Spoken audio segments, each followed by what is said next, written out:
긴급 첩보를 남깁니다. 중국에서 출발하는 배 안에 대량의 마약이 숨겨져 있다.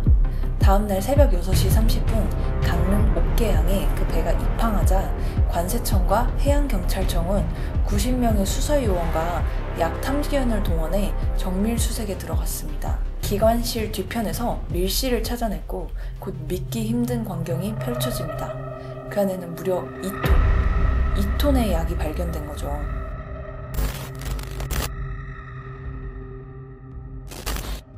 수리남을 기억하시나요? 수리남의 실제 인물 조봉행이 만들었던 약이 총 1.2톤인데 한국에서 2톤의 약이 발견됐다는 건 도저히 믿을 수가 없는데요. 이는 시가 1조 원 상당으로 1회 투약 기준으로 무려 2억 명이 사용할 수 있는 분량입니다.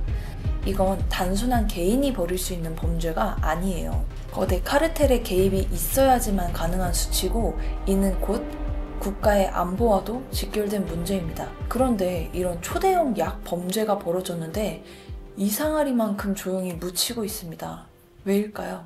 저는 오늘 우리나라에서 벌어지고 있는 약 사건 사고들의 실태와 그 심각성에 대해 얘기해 보려고 합니다. 언제부터 한국이 이런 나라가 된 걸까요?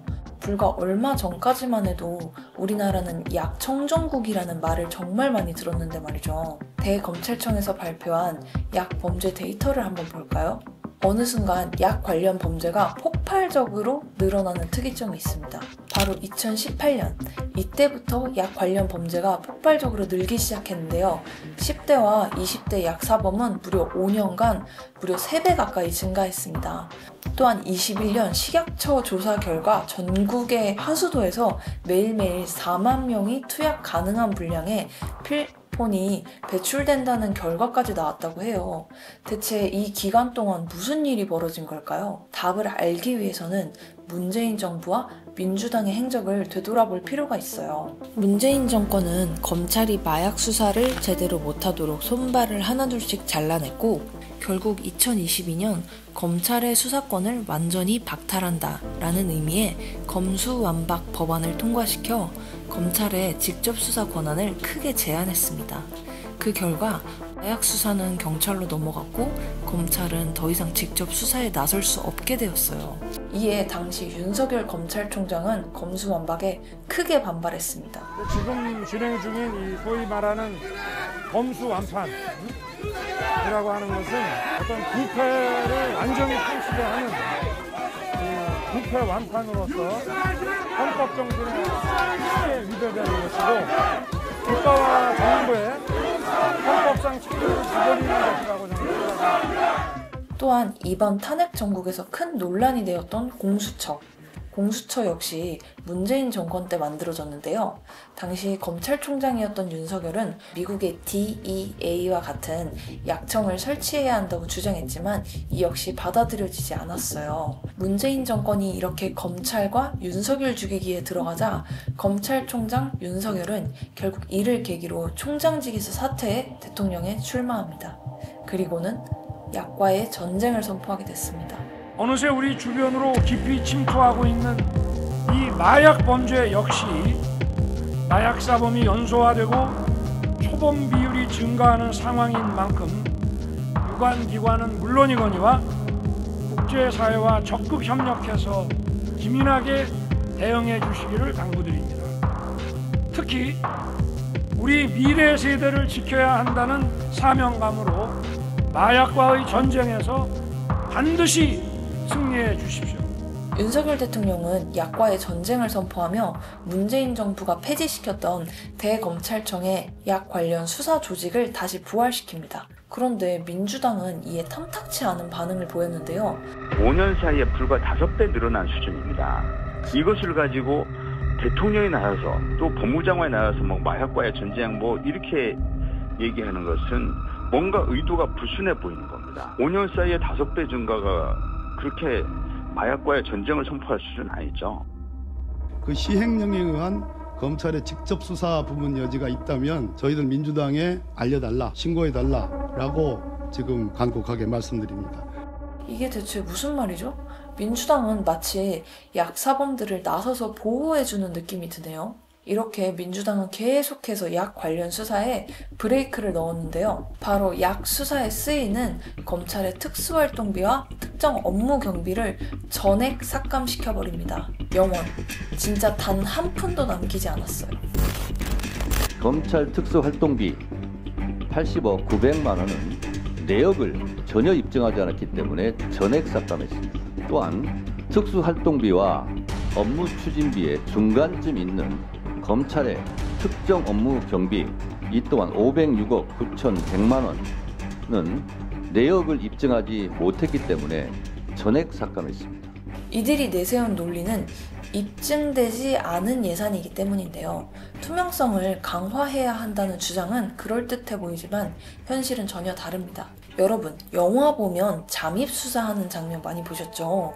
그런 수사를 할 때 이 돈은 과연 어디에서 나올까요? 바로 특활비와 특경비입니다.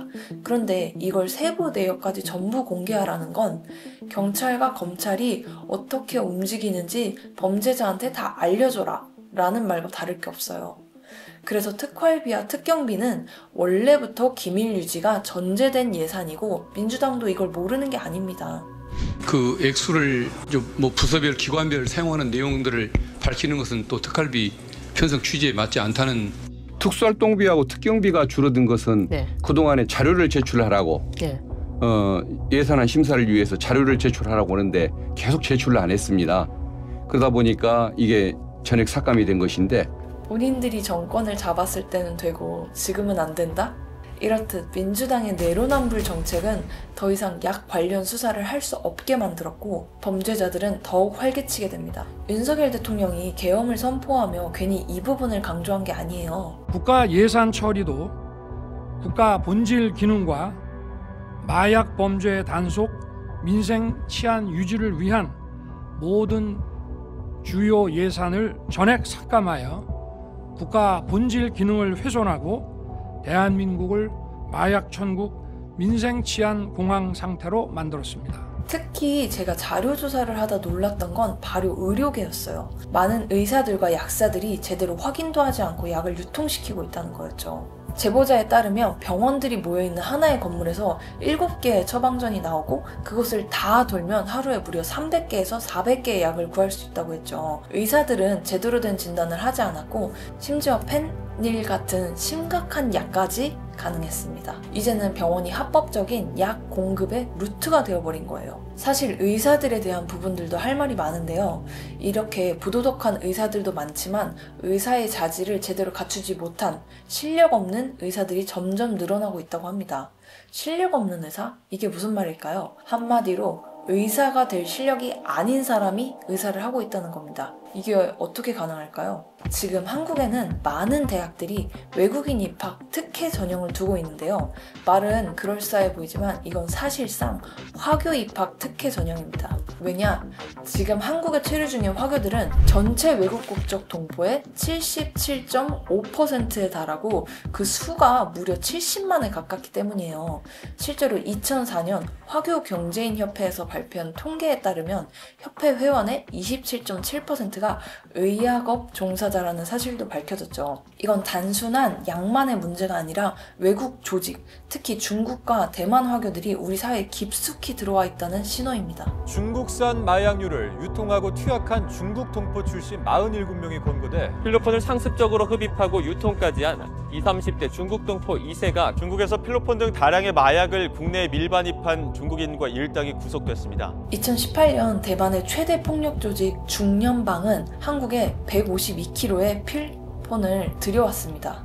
이는 508만 명이 동시에 투약할 수 있는 양이죠. 운반 방식도 아주 교묘했는데요. 이들은 16세 청소년까지 운반책으로 활용했고 소금을 약처럼 포장해서 밀반입하려 했습니다. 소금을 약처럼 포장해서 밀반입한다? 이건 실제로 약 범죄자들이 자주 쓰는 수법이라고 해요.